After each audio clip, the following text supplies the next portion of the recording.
Hey everyone, and welcome back to Remember This Tech. Today's episode is going to be extra special. Today's going to be an awesome unboxing episode, and what I'm going to be unboxing is the Raspberry Pi 5 and a bunch of its peripherals. Now this is a 4 gig model, and I haven't seen many people do an unboxing, or for that matter, even a overview of it. So without further ado, let's get into this.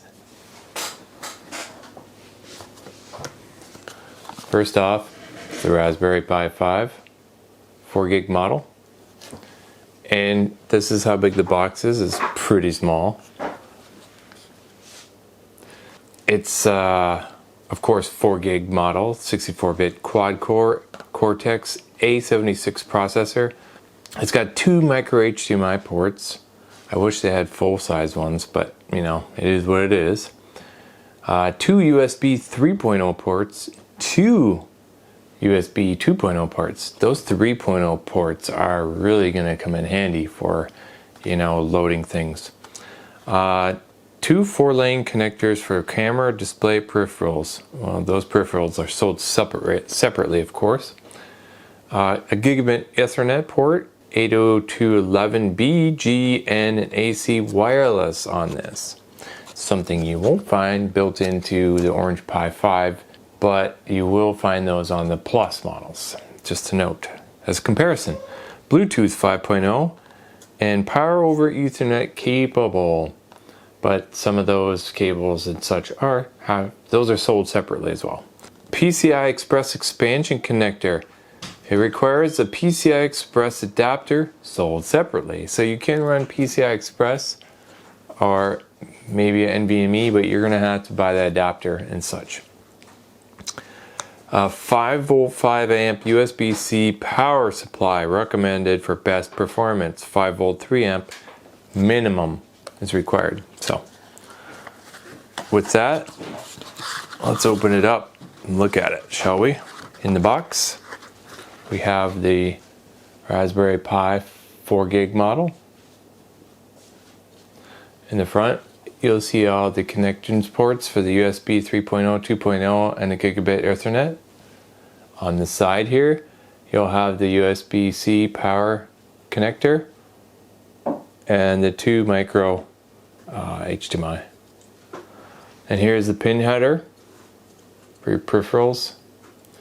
And over here, there's also a header here for connections, and here as well. I'm not going to go too deep into that. This is just an unboxing. If you want to see this little Raspberry Pi 4 gig model in action, make sure you're subscribed, because you're not going to want to miss my review of this and testing some operating systems and seeing what it can do. In the box, there is just a little setup card. I don't know why you need that, but it's in there. And then there's this safety and user guide, multiple pages. That is it. But I'm not done yet. Another peripheral you can get is this Raspberry Pi 5 case. It's a clip together 4-part enclosure with an active cooling fan in the case, I believe. That's what it says. So it has an integrated temperature-controlled cooling fan, 12mm and 17mm and 4mm heat sinks with self-adhesive pads for heat dissipation, because you know they're running pretty fast now and they're gonna be getting hot. And it says it has an easily removable lid. Okay, so when you open it up, you'll see this is the case, and then that's of course where everything's going to line up according to how you seat your Pi 5 model. Here's the other side, and the bottom is vented, and it's hard plastic. It's not that cheap. It seems pretty decent. I hope I don't break this taking it apart. Let's see. Okay, it just comes right off, fairly easy. And as you see, it comes with a small fan. Now this isn't a heat sink, it's just a fan to keep the case cool. Now, whether or not that's going to interfere with your active cooling solution or not, well, that remains to be seen. Technically, you might need to pop this part out, as I assume that you can do. And then it opens up from here, like this. As you see this. And this is just clipped in there, so you can remove that if you have one of those tower coolers, like the super beefy ones. And then they have an instruction packet right here with some screws. Well, this is the heatsink pads and thermal pads here. And for the bottom, this is an on-slip pads. And there's just your thermal heatsink here. And that's what comes in this case. And this case itself runs for about $9.99, in case you're wondering. The Raspberry Pi 5 4GB is supposed to retail for $60. But in the bottom of the case, you'll have room for your LED monitor for on and off I/O, and then 4 screws to secure your unit. It's pretty nice for $10. I mean, can't go wrong with that. I'm not done yet. There's more. This is the Raspberry Pi 5 active cooler. Okay. Now this is the size of the box. It's fairly small, but this is a dedicated clip-on cooling solution for the Raspberry Pi 5. You just clip it on. You don't have to really do much other than that. It's a single piece of anodized aluminum. It's not copper that I can see. Heatsink mounted temperature control fan. So there's a fan on here as well. And pre-applied thermal pads for heat transfer. So I guess to go onto your main ARM chip for your Raspberry Pi. And it's spring-loaded for push mounting pins. Let's look at it. Here we are. Seems very small, but this is it. And if I flip it around, here's the thermal pads here.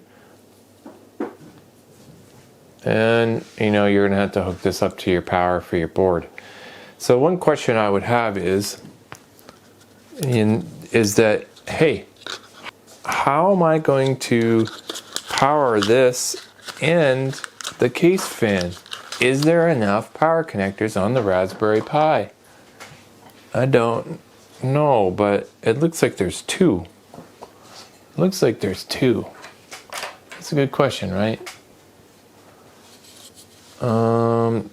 This case fan definitely connects to this, right? But looks like there's another one over here, and looks like it's blocked. You're gonna have to jump or something. You're gonna have to get a splitter to run both.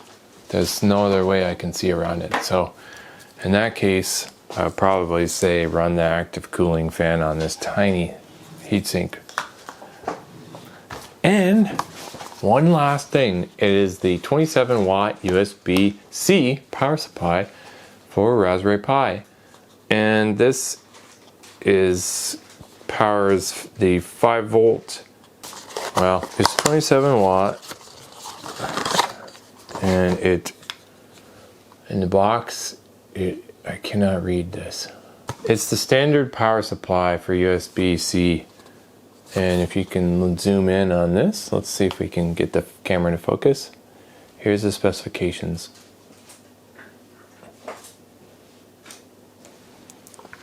And this also is, I think, $9. It's a recommended one, and it's pretty thick and sturdy, and it's heavy, and it has the Raspberry Pi symbol on there. So,